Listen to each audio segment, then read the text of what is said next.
بسم اللہ الرحمن الرحیم۔ السلام علیکم۔ اسلم صاحب نے اپنے بیٹوں کو پڑھانے کے لیے پوری زندگی سائیکل پر سبزی بیچی۔ جب بچے پڑھ لکھ کر بڑے انسان بن گئے تو ایک دن اسلم صاحب نے بڑے بیٹے سے کہا کہ مجھے ہسپتال لے جاؤ، میں بہت بیمار ہوں۔ تو بیٹا کہنے لگا کہ آپ کی گاڑی میں بیٹھنے کی اوقات نہیں۔ اور پھر جیسے ہی وہ کچھ دیر بعد اپنی فیکٹری میں گیا تو اس نے دیکھا کہ قریبی مسجد سے فجر کی اذان بلند ہو رہی تھی۔ آسمان پر ابھی تک سیاہی چھائی ہوئی تھی۔ سردی اس قدر شدید تھی کہ باہر رکھے ہوئے گھڑے میں پانی جم چکا تھا۔ اسلم صاحب نے وضو کر کے نماز ادا کی اور جلدی سے اپنی سائیکل سیدھی کرنے لگے۔ بچوں کو تیار رکھنا نیک بخت، میں سبزی لے کر آتے ہی انہیں سکول چھوڑنے جاؤں گا، ورنہ پھر دیر ہو جاتی ہے۔ بیوی کو ہدایت کرتے ہوئے اسلم صاحب نے اپنی ٹوٹی پھوٹی پرانی سی سائیکل کو سیدھا کیا۔ سردی کی وجہ سے سائیکل بے حد ٹھنڈی ہو رہی تھی۔ اسلم صاحب پر کپ کپی سی طاری ہونے لگی۔ انہوں نے اپنے سویٹر میں خود کو چھپانے کی کوشش کی، لیکن وہ سالوں پرانا ہونے کی وجہ سے جگہ جگہ سے پھٹ چکا تھا۔ اس دفعہ پیسے جمع کر کے ایک سویٹر خریدنے کی کوشش کروں گا، اسلم صاحب نے سوچا، اور سائیکل لے کر گھر سے نکل پڑے۔ ان کا رخ سبزی منڈی کی جانب تھا۔ اسلم صاحب سبزی منڈی کے قریب پہنچ کر جلدی جلدی سبزی لوڈ کرنے لگے۔ انہوں نے پورا دن یہ سبزی فروخت کرنا تھی تاکہ رات کو اپنے بچوں کے کھانے کے لیے کچھ پیسے لے جا سکیں۔ ہلکا ہلکا اجالا پھیلنا شروع ہوا تو وہ سبزی تقریباً اپنی سائیکل کے اوپر رکھ چکے تھے۔ بچوں کے اسکول جانے کا وقت ہو گیا ہے۔ اسلم صاحب جلدی سے دوبارہ سائیکل پر بیٹھے اور سائیکل چلانے لگے۔ سبزی منڈی سے ان کے گھر تک کا فاصلہ تقریباً پونے گھنٹے کا تھا۔ سرد پڑتے وجود کے ساتھ اسلم صاحب جس وقت گھر میں داخل ہوئے، ان کی بیوی تینوں بیٹوں کو تیار کر چکی تھی۔ اسلم صاحب کے لبوں پر مسکراہٹ دوڑ گئی۔ اپنے بیٹے انہیں جان سے بھی زیادہ پیارے تھے۔ تینوں نے اعلیٰ درجے کی جیکٹس اور معزز جوتے پہن رکھے تھے۔ انہیں سردی سے بچانے کا اسلم صاحب نے پورا انتظام کیا تھا، بس وہ خود خستہ حال لباس اور پھٹے ہوئے جوتوں میں گھومتے پھرتے رہتے تھے۔ انہوں نے تینوں بچوں کو جلدی جلدی سائیکل پر آگے پیچھے کر کے بٹھایا اور کسی نہ کسی طرح انہیں اسکول چھوڑ دیا۔ یہ ان کا روز کا معمول تھا۔ اس کے بعد انہوں نے سبزی دوبارہ سے اپنی سائیکل پر رکھی اور نکل کھڑے ہوئے۔ شدید مشقت کی وجہ سے ان کے جسم میں تھکن اترنے لگی تھی، لیکن وہ گلیوں گلیوں میں آوازیں لگاتے پھرتے رہے۔ کسی نے سبزی خریدی تو کسی نے نہ خریدی۔ اسلم صاحب کی پوری کوشش تھی کہ اتنی بچت ہو جائے کہ گھر واپس جاتے ہوئے اپنے لیے ایک عدد سویٹر خرید لیں۔ آج پورا دن سردی نے ان کے جسم کو تقریباً چھیل ڈالا تھا۔ اس طرح بڑی مشکل سے ان کے پاس 100 روپے اضافی جمع ہوئے۔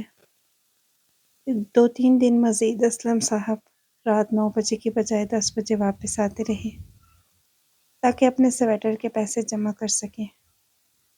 اس رات وہ واپس آئے تو کافی خوش تھے۔ ان کی شال بھی جگہ جگہ سے پھٹ چکی تھی۔ انہوں نے جوتے اتارتے ہوئے اپنے جوتوں کا جائزہ لیا تو ان کا تلوا اکھڑ چکا تھا۔ کیا بات ہے، آج آپ بڑے خوش ہیں؟ سلیمہ بیگم نے پوچھا، اس سے پہلے کہ اسلم صاحب ان کو کوئی جواب دیتے۔ کمرے سے ان کے تینوں بیٹے لڑتے ہوئے باہر نکلے۔ ان کے ساتھ پڑوس کا بچہ بھی تھا۔ انکل انکل دیکھیں، یہ لوگ میرا کھلونا چھین رہے ہیں، پڑوس کے بچے نے اسلم صاحب کے پیچھے چھپتے ہوئے کہا۔ تو اسلم صاحب نے اپنے تینوں بیٹوں کی جانب دیکھا۔ وہ للچائی ہوئی نگاہوں سے پڑوس کے بچے کے ہاتھ میں موجود گاڑی کو دیکھ رہے تھے۔ اچانک ہی چھوٹا بیٹا آگے لپکا اور آگے بڑھ کر اس بچے سے گاڑی چھیننے لگا۔ مجھے دے دو، میرے پاس گاڑی نہیں ہے، میں نے اس سے کھیلنا ہے۔ اسلم صاحب نے اپنے بیٹے کو چھڑانے کی کوشش کی، لیکن اسی دوران پڑوس کے بچے نے اسلم کے بیٹے کو ایک زوردار تھپڑ دے مارا اور اپنا کھلونا لے کر یہاں سے بھاگ گیا۔ اسلم صاحب کا چھوٹا بیٹا وہیں بیٹھ کر رونے لگا۔ ابا مجھے بھی کھلونا چاہیے، میرے پاس گاڑی نہیں ہے، سارے بچے کھلونوں سے کھیلتے ہیں۔ وہ بری طرح سے رو رہا تھا۔ اس کے دونوں بیٹے بھی یکدم رونے لگے۔ گلی میں سارے بچوں کے پاس کھلونے ہیں ابا، لیکن ہمارے پاس نہیں ہے۔ ارسلان، معز اور نعمان تینوں رو رہے تھے۔ چھوٹے والا ایڑیاں رگڑتے ہوئے رو رو کر کہہ رہا تھا، مجھے کھلونا چاہیے۔ اسلم صاحب نے اپنی جیب میں ہاتھ رکھا جہاں آج وہ اتنے پیسے جمع کر لائے تھے کہ اپنے لیے لنڈے سے ایک جیکٹ خرید سکیں۔ انہوں نے دوسری نگاہ اپنے پھٹے ہوئے جوتوں اور پھٹی ہوئی شال پر ڈالی، جو اب سردی کو روکنے کی کوشش میں ناکام ہو جاتی تھی۔ لیکن روتے ہوئے بچے ان سے برداشت نہیں ہو رہے تھے۔ ٹھیک ہے چلو آؤ، میں تم لوگوں کو کھلونے خرید کر دیتا ہوں، اسلم صاحب نے کہا تو تینوں بچے اچانک رونا بھول کر خوش ہو گئے۔ سلیمہ بیگم نے ایک نگاہ اسلم صاحب پر ڈالی مگر کچھ نہ بولی۔ وہ جانتی تھی کہ وہ اپنے بیٹوں سے بہت محبت کرتے ہیں۔ اسلم صاحب تینوں بچوں کو اپنے ساتھ لے گئے اور محلے کی دکان سے ان تینوں کو گاڑیاں دلوا دی۔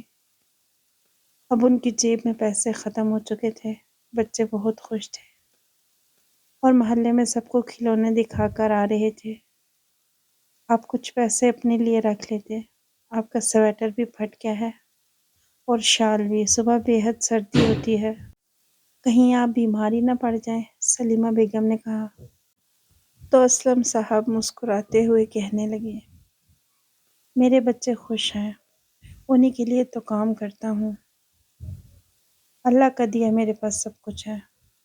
لیکن اگلی صبح جب وہ جاگے تو ان کا جوتا مکمل طور پر تلوے سے اکھڑ چکا تھا۔ مجبوراً انہیں گھر میں پہننے والی چپل پہن کر منڈی جانا پڑا۔ اسلم صاحب کو شدید تکلیف ہونے لگی، لیکن جانا بھی مجبوری تھی۔ وہ تیز ہوا کا مقابلہ کرتے ہوئے سائیکل چلا کر منڈی گئے۔ واپس آئے تو بچے اسکول کے لیے تیار تھے۔ اسلم صاحب کو حرارت سی محسوس ہونے لگی تھی۔ ان کا چہرہ سرخ ہو رہا تھا، مگر جیسے تیسے وہ بچوں کو اسکول چھوڑ کر آئے اور دوبارہ سبزی سائیکل پر رکھنے لگے تو اچانک ہی لڑکھڑا کر گر پڑے۔ سلیمہ بیگم لپک کر ان کے پاس آئیں۔ انہوں نے اسلم صاحب کے ماتھے پہ ہاتھ رکھا تو حیران رہ گئیں، آپ کو بہت تیز بخار ہے، آج سبزی بیچنے کس طرح جائیں گے؟ سلیمہ بیگم نے کہا، مگر اسلم صاحب خود کو سنبھالتے ہوئے اٹھ کھڑے ہوئے۔ جانا تو مجبوری ہے، ورنہ گھر کا گزارا کس طرح ہوگا؟ اسلم صاحب نے سبزیوں کو سائیکل پر رکھتے ہوئے کہا، اتنی ٹھنڈ میں، شدید بخار کی حالت میں، پورا دن بڑی مشکل سے انہوں نے سبزی بیچی، مگر جب رات کے وقت وہ گھر آئے تو ان کی حالت غیر ہو چکی تھی۔ وہ گھر میں داخل ہوئے، سامنے تینوں بچے کھیل رہے تھے۔ ابا آ گئے، ابا آ گئے، اسلم صاحب کو دیکھ کر شور مچانے لگے، لیکن اسلم صاحب تو بخار کی شدت سے بے حال تھے۔ سلیمہ بیگم لپک کر ان کے پاس آئیں۔ اسلم صاحب لڑکھڑا کر گرنے والے تھے تو سلیمہ بیگم نے بڑی مشکل سے سہارا دیا اور دھیرے دھیرے چلاتی ہوئی اندر لے گئی۔ اندر جلتی ہوئی آگ کے پاس وہ لیٹے تو انہیں تھوڑا سا سکون محسوس ہوا، مگر ان کی آنکھوں سے مسلسل پانی بہہ رہا تھا اور انہیں شدید بخار ہو چکا تھا۔ جیسے تیسے رات گزرتی رہی، اسلم صاحب کی حالت مزید خراب ہوتی گئی۔ صبح تک انہیں بخار کے ساتھ الٹیاں بھی لگ چکی تھیں۔ بات سنیں، آج آپ چھٹی کر لیں اور ڈاکٹر کے پاس جا کر دوا لے آئیں۔ فجر کی اذانیں ہوئی تو سلیمہ بیگم نے اسلم صاحب سے کہا۔ وہ بھی یہی سوچ رہے تھے کہ اتنے شدید بخار کے ساتھ نہ تو وہ منڈی جا سکتا تھا اور نہ ہی پورا دن سبزی فروخت کر سکتا تھا۔ 7 بجے تک ڈاکٹر آ جائے گا، پھر میں آپ کی دوا لینے جاؤں گی، سلیمہ بیگم نے کہا۔ وہ بار بار اسلم صاحب کے ماتھے پر ٹھنڈے پانی کی پٹیاں رکھتی لیکن بخار تھا کہ کم ہونے کا نام ہی نہیں لے رہا تھا۔ اسلم صاحب پر شدید کپکپی طاری ہونے لگی۔ اس روز بہت زیادہ ٹھنڈ تھی اور موسم بے حد سرد تھا۔ سلیمہ بیگم جس چھوٹے سے علاقے میں رہتی تھی وہاں بس ایک ہی ڈاکٹر تھا۔ سلیمہ بیگم کئی بار جا کر کلینک پر دیکھ آئی مگر وہ ڈاکٹر آج آیا ہی نہیں تھا۔ شاید وہ رات میں آئے گا۔ سلیمہ بیگم نے پاس کھڑے مردوں سے پوچھا تو انہوں نے کہا بی بی اب وہ دن میں نہیں بیٹھتا، بس رات میں ہی آتا ہے۔ سلیمہ بیگم مجبور ہو کر واپس آ گئی اور رات کا انتظار کرنے لگی۔ اسلم صاحب بخار میں سلگتے رہے۔ 12 بجے کے قریب تینوں بچے اسکول سے آئے تو ان کے منہ لٹکے ہوئے تھے۔ انہوں نے اندر آتے ہی اپنے بستے پھینکے۔ بڑا کہنے لگا اماں ہم کل سے اسکول نہیں جائیں گے۔ ٹیچر ہمیں روز باتیں سناتی ہیں کیونکہ ہم نے پچھلے مہینے کی فیس بھی نہیں دی تھی اور اس مہینے کی فیس بھی نہیں دی۔ ٹیچر نے ہمارا ٹیسٹ بھی نہیں لیا اور ہم تینوں کو باہر کھڑا کر دیا تھا۔ بڑے بیٹے کی بات سن کر لیٹا ہوا اسلم یکدم چونک کر اٹھ بیٹھا۔ اسلم صاحب تو بھول ہی گئے تھے کہ انہوں نے اب تک بچوں کے اسکول کی فیس ادا نہیں کی تھی۔ بیٹا ہم جلدی آپ کی فیس ادا کریں گے، سلیمہ بیگم نے پیار سے کہا، مگر بڑا بیٹا آگے سے لڑائی کرنے لگا۔ نہیں امی، بچے ہمارا مذاق اڑاتے ہیں، سب کہتے ہیں وہ دیکھو غریبوں کے بچے آ گئے جنہوں نے ابھی تک فیس ہی نہیں دی، جب تک فیس ادا نہیں ہوگی ہم اسکول نہیں جائیں گے۔ بڑا بیٹا پیر پٹکتے ہوئے باہر چلا گیا۔ چھوٹے بچے بھی اسی طرح کرتے رہے۔ اسلم صاحب کی آنکھوں میں آنسو آ گئے۔ ارے آپ کو کیا ہوا، آپ کیوں اٹھنے لگے؟ سلیمہ بیگم نے مڑ کر اسلم صاحب کو دیکھا جو کپکپاتے ہوئے اپنی چارپائی سے اٹھ رہا تھا۔ میں سبزی بیچنے جا رہا ہوں، اسلم نے کہا تو سلیمہ بیگم حیران رہ گئی۔ بھلا اسی حالت میں آپ سے کہاں کام ہوگا؟ آرام کیجیے، رات کو دوا لے کر آئیں گے تو کل کام پہ چلے جائیے گا، سلیمہ بیگم نے کہا۔ لیکن اسلم صاحب نے نفی میں سر ہلا دیا۔ نہیں میں دوائی لینے نہیں جاؤں گا، خواہ مخواہ وہاں پر بھی پیسے لگ جائیں گے، میں اب ٹھیک ہوں، میں تھوڑی دیر کے لیے سبزی بیچنے چلا جاتا ہوں۔ سلیمہ بیگم کے منع کرنے کے باوجود بخار میں دہکتے وجود کو لیے اسلم صاحب لڑکھڑاتے ہوئے گھر سے باہر نکلنے لگے۔ ان کا رخ سبزی منڈی کی جانب تھا۔ شدید خراب ہوتی طبیعت کے ساتھ وہ پورا دن سبزی فروخت کرتے رہے۔ رات کے وقت جب واپس آئے تو کمزوری سے ان کا برا حشر تھا۔ ان کے سر میں شدید درد ہو رہا تھا، لیکن وہ خوش تھے کیونکہ انہوں نے بچوں کے اسکول کی فیس کا بندوبست کر لیا تھا۔ اگلے دن ہی انہوں نے تینوں بچوں کی اسکول کی فیس ادا کر دی تھی۔ وقت یوں ہی گزرتا رہا۔ اسلم صاحب جان توڑ محنت کر کے اپنے بچوں کو پالتے رہے۔ اسلم صاحب کی بس یہی خواہش تھی کہ کسی طرح ان کے بچے پڑھ لکھ جائیں اور انہیں کبھی کسی چیز کی تنگی نہ آئے۔ شدید محنت نے اسلم صاحب کو اندر سے کھوکھلا کر دیا تھا۔ ایک روز وہ اچانک غش کھا کر زمین پر گر پڑے۔ ان کے بچے اسکول سے نکل کر کالجوں میں جانے لگے تھے۔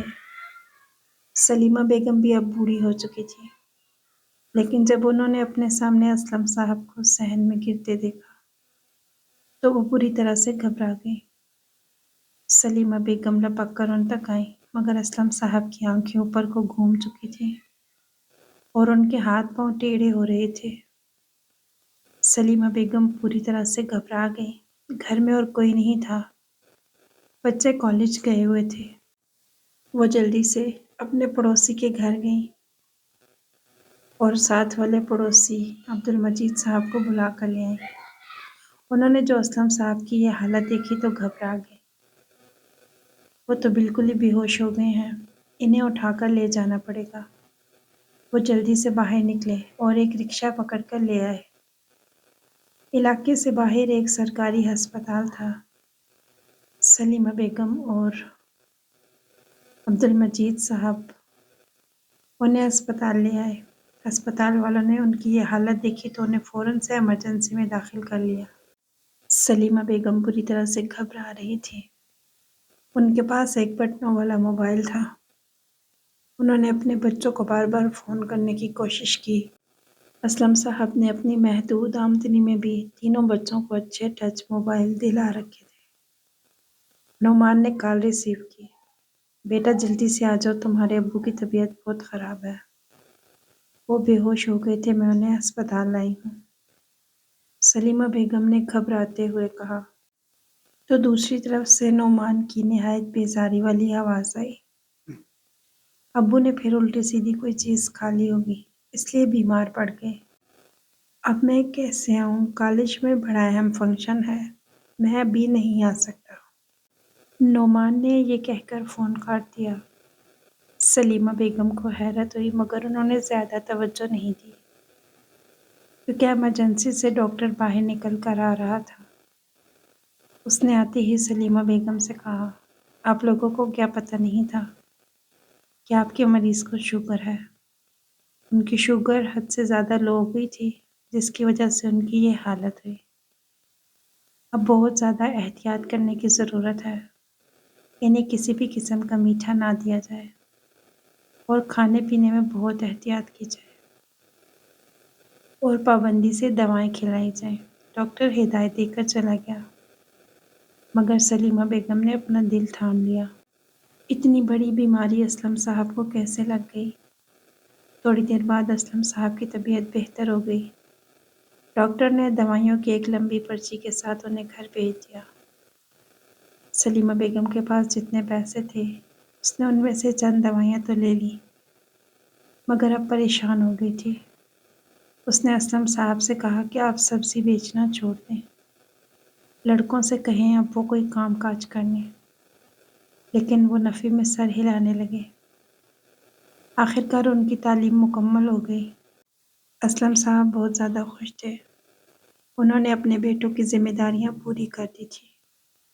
بڑے بیٹے نے گاڑیوں کا کاروبار شروع کیا تو اللہ تعالیٰ نے اس کے کام میں بے حد برکت ڈالی۔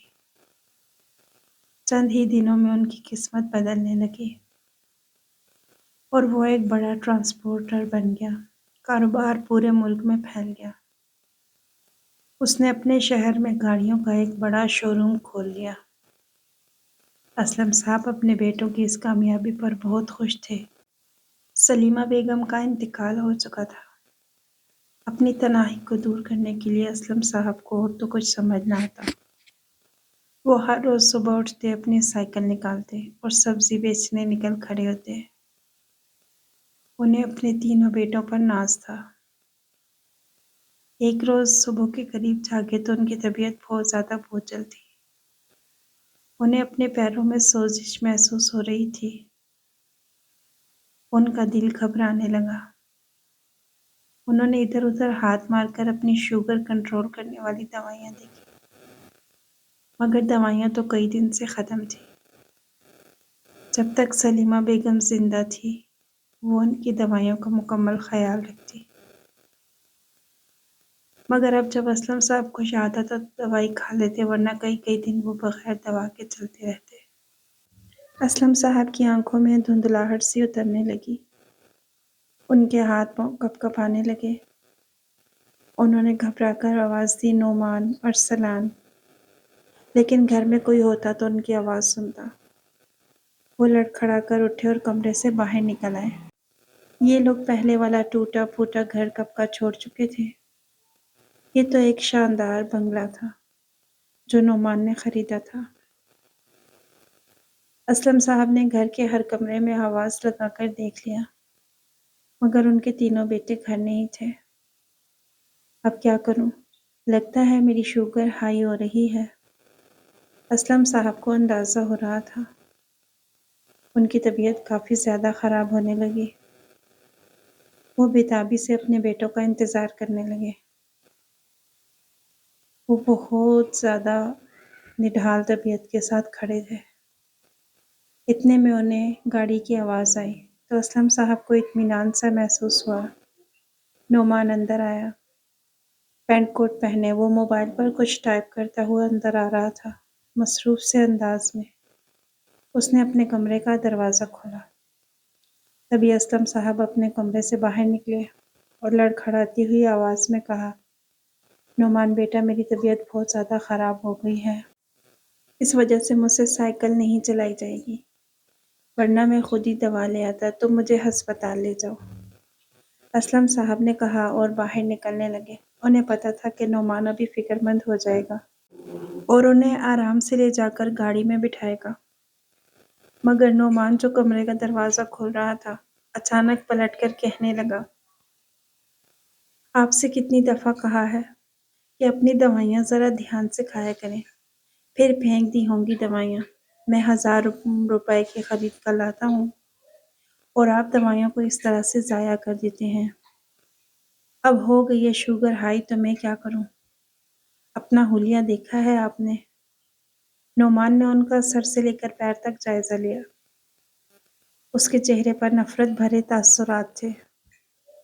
اسلم صاحب حیران رہ گئے۔ نعمان نے اس طرح سے تو کبھی بات نہیں کی تھی۔ انہوں نے جھک کر اپنے کپڑوں کا جائزہ لیا۔ واقعی وہ پھٹے پرانے اور میلے کچیلے ہو رہے تھے۔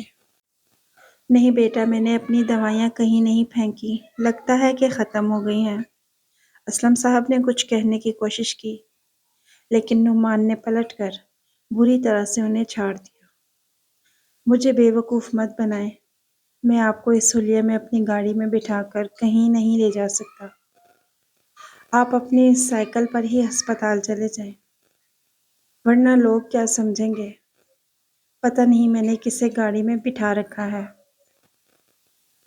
اور ویسے بھی مجھے ایک ضروری کام ہے جسے میں نے بڑی مشکل سے مکمل کرنا ہے۔ اس نے بڑی مشکل سے یہ بات کی، اب وہ مزید ان کے سامنے کھڑا نہیں ہونا چاہتا تھا۔ اس نے پلٹ کر اپنے کمرے کا دروازہ کھولا اور اندر چلا گیا۔ تھوڑی دیر کے بعد نعمان باہر نکلا تو اس کے ہاتھ میں کوئی فائل تھی۔ وہ چپ کر کے اسلم صاحب کے برابر سے نکلتا باہر چلا گیا۔ اسلم صاحب اپنے بیٹے کی یہ باتیں سن کر اپنی جگہ پر بت بن کے کھڑے ہو گئے۔ انہیں یقین ہی نہیں آ رہا تھا۔ وہ بیٹے جن کے لیے انہوں نے پوری زندگی سردی گرمی کا خیال کیے بغیر سائیکل پر سبزی بیچی ہے، آج وہ انہیں کی وجود پر شرمندہ ہیں۔ اسلم صاحب کا دل کٹنے لگا۔ انہیں پتہ ہی نہ چلا کب ان کی آنکھوں سے آنسو بہنے لگے۔ وہ لڑکھڑا کر اندر اپنے کمرے میں چلے گئے۔ اب انہیں خیال آیا پچھلے کئی عرصے سے ان کے تینوں بیٹوں نے ان سے بات چیت کرنا تقریباً ختم کر دیا تھا۔ وہ انہیں کبھی کبھار خود ہی بلاتے۔ پورا گھر ملازموں کے رحم و کرم پر تھا۔ ملازم ہی اسلم صاحب کو کھانا وغیرہ دیا کرتے تھے۔ اسلم صاحب یہ سمجھتے تھے کہ بچے اپنی روٹین میں مصروف ہو گئے ہیں، لیکن در حقیقت بات یہ تھی کہ بچے ان کے وجود سے شرمندہ تھے۔ اس خیال نے اسلم صاحب کو اندر ہی اندر کھانا شروع کر دیا۔ وہ بڑی مشکل سے اپنے بیڈ تک گئے اور پھر نیچے زمین پر گر گئے۔ نعمان اپنے گھر سے واپس آیا تو اپنی گاڑی میں بیٹھا۔ اس کی گاڑی میں ایک ماڈرن سی لڑکی بیٹھی تھی۔ کیا ہوا، موڈ کیوں خراب ہے؟ لڑکی نے پوچھا تو نعمان نے سر جھٹکا۔ کچھ نہیں یار، ابا نے سارا موڈ خراب کر دیا۔ کہہ رہے تھے کہ اپنی گاڑی میں ہسپتال لے جاؤ۔ اب بھلا میں انہیں اپنے ساتھ کیسے بٹھاؤں؟ نہ انہیں پہننے اوڑھنے کا سلیقہ ہے اور نہ ہی بات چیت کرنے کا۔ مجھے تو انہیں کہیں بھی ساتھ لے جاتے ہوئے شرمندگی محسوس ہوتی ہے۔ نعمان گاڑی چلاتے ہوئے کہہ رہا تھا۔ لڑکی نے ایک ادا سے اپنے بال جھٹکے اور اس سے باتیں کرنے لگی۔ نعمان کا رخ اپنے شو روم کی جانب تھا۔ اس نے اپنی تمام جمع پونجی لگا کر شاندار سا شو روم بنایا تھا۔ گاڑیوں کے اس وسیع اور اس شو روم میں اس کے کروڑوں روپے لگے تھے۔ لڑکی کے ساتھ باتیں کرتے کرتے نعمان اپنے شو روم کے سامنے پہنچا۔ ارے یہ بھیڑ کیسی ہے؟ یہاں پر اتنے زیادہ افراد کیوں جمع ہیں؟ نعمان حیران تھا۔ لڑکی بھی یہ سب دیکھ کر حیران ہوئی اور اپنی جانب کا دروازہ کھول کے نیچے اتر آئی۔ فائر بریگیڈ کی گاڑیاں مسلسل سائرن بجا رہی تھی۔ فضا میں عجیب قسم کا شور تھا۔ نعمان بری طرح سے گھبرا گیا۔ وہ جلدی سے آگے بڑھا۔ اس نے ایک راہگیر سے پوچھا، یہ سب کیا ہے؟ شو روم سے سب لوگ حواس باختہ بھاگے چلے آ رہے تھے۔ تبھی نعمان کو اپنا چھوٹا بھائی ارسلان شو روم سے باہر نکلتا دکھائی دیا۔ اس کا دایاں بازو پوری طرح سے جھلس چکا تھا۔ وہ بڑی مشکل سے چل رہا تھا۔ ارسلان، یہ کیا ہوا تمہیں؟ شو روم کے اندر کیا ہوا ہے؟ لوگ اس طرح کیوں بھاگ رہے ہیں؟ نعمان نے گھبرا کر پوچھا۔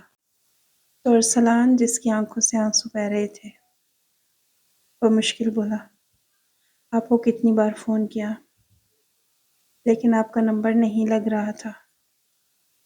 شو روم کے اندر آگ بھڑک اٹھی ہے۔ ساری گاڑیاں چل کر راکھ ہو چکی ہیں۔ یہ آگ کسی کیمیکل کی وجہ سے لگی تھی اور اتنی تیزی سے پھیلی کہ اس پر قابو پانا تقریباً ناممکن ہے۔ اندر سے لوگوں کو ریسکیو کر کے باہر نکالا جا رہا ہے مگر سامان کو بچانا ناممکن ہے۔ نعمان کو ایسے لگا جیسے کوئی پہاڑ ٹوٹ پڑا ہو۔ وہ ساکت نظروں سے شو روم کی بلڈنگ سے اٹھتے ہوئے دھوئیں کو دیکھ رہا تھا اور بلند و بالا آگ کے شعلوں کو دیکھ رہا تھا۔ اس کے کروڑوں روپے ڈوب چکے تھے۔ نہیں، یہ نہیں ہو سکتا۔ مگر اب تو سب کچھ چل گیا تھا۔ اس قیمتی شو روم کو بنانے کے لیے نعمان نے بینک سے قرضہ بھی لیا تھا۔ اس حادثے کو چند ہی روز گزرے تھے کہ بینک والوں نے قرض وصولی کے لیے گھر پہ نوٹس بھیجنا شروع کر دیے۔ نعمان آسمان سے زمین پر آ گرا تھا۔ دونوں چھوٹے بھائی بھی بہت پریشان تھے۔ بینک کی قسط ادا کرنا بہت ضروری تھا۔ اچانک تنگ آ کر نعمان نے اپنے پاس موجود گاڑی بیچ دی۔ سارا بینک بیلنس خالی ہو گیا۔ یہاں تک کہ جس شاندار بنگلے میں رہتے تھے وہ بھی بک گیا۔ اسلم صاحب خاموشی سے یہ سب کچھ دیکھتے رہے۔ جب گھر بک گیا تو ان کے پاس رہنے کے لیے اور کوئی ٹھکانہ نہ تھا سوائے اس کے وہی پرانا گھر جہاں اسلم صاحب نے اپنے تینوں بیٹوں کو پالا تھا۔ وہیں جا کر رہا جائے۔ اسلم صاحب کے ساتھ جب تینوں بیٹے واپس پرانے مکان میں آئے تو نعمان کی آنکھوں میں آنسو آ گئے۔ اس نے یکدم سے اسلم صاحب کے پیر پکڑ لیے۔ ابو جان، میں نے آپ کے ساتھ بہت بدتمیزی کی تھی اور آپ کو اپنی گاڑی میں بٹھانے سے منع کیا تھا۔ اسی روز یہ حادثہ ہوا۔ اللہ نے مجھے آسمان سے زمین پر پٹخ دیا۔ یہ سب آپ کی بد دعا کا نتیجہ ہے۔ یہ سب کچھ اس لیے ہوا کیونکہ میں نے آپ کے ساتھ برا سلوک کیا۔ آپ نے ساری عمر ہمیں سبزی بیچ کر پڑھایا لکھایا اور اس مقام تک پہنچایا، اور میں آپ کے وجود سے شرمندہ ہونے لگا تھا۔ نعمان بری طرح سے رو رہا تھا۔ اسلم صاحب نے نیچے جھک کر اسے اٹھایا۔ انہیں دکھ تو بہت تھا لیکن وہ اللہ کی رضا میں راضی تھے۔ وہ کہنے لگے، میں نے تمہیں معاف کیا۔ اب پچھلے وقت کا پچھتاوا مت کرو، نئے سرے سے محنت کرو۔ اللہ تعالیٰ کوئی نہ کوئی راستہ ضرور نکال دے گا۔ اسلم صاحب نے یہ بات کہی تو ان کے بیٹے بری طرح سے شرمندہ ہوتے ان سے معافیاں مانگنے لگے۔ اسلم صاحب خاموشی سے اس مکان کے در و دیوار کو دیکھ رہے تھے جہاں ایک کونے میں ان کی ایک ٹوٹی ہوئی سائیکل کھڑی تھی۔ ان کے سامنے وہ سارے مناظر لہرا گئے جب وہ شدید سردی میں سبزی بیچنے جایا کرتے تھے۔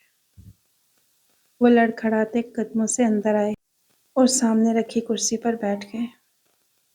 میں نے اپنا فرض ادا کر دیا، اب اللہ تم لوگوں کی مدد فرمائے۔ اسلم صاحب نے اپنے بیٹوں کو دعا دی تو ایک مرتبہ وہ پھر شرمندگی کے مارے رونے لگے، جنہوں نے اپنے باپ کی قربانیوں کی قدر نہیں کی تھی۔ ناظرین، آپ کو ہماری یہ کہانی کیسی لگی؟ کمنٹ باکس میں اپنی قیمتی رائے کا اظہار ضرور کیجیے گا۔ ویڈیو پسند آئے تو اسے لائک اور شیئر کیجیے گا۔ اگلی ویڈیو تک کے لیے اللہ حافظ۔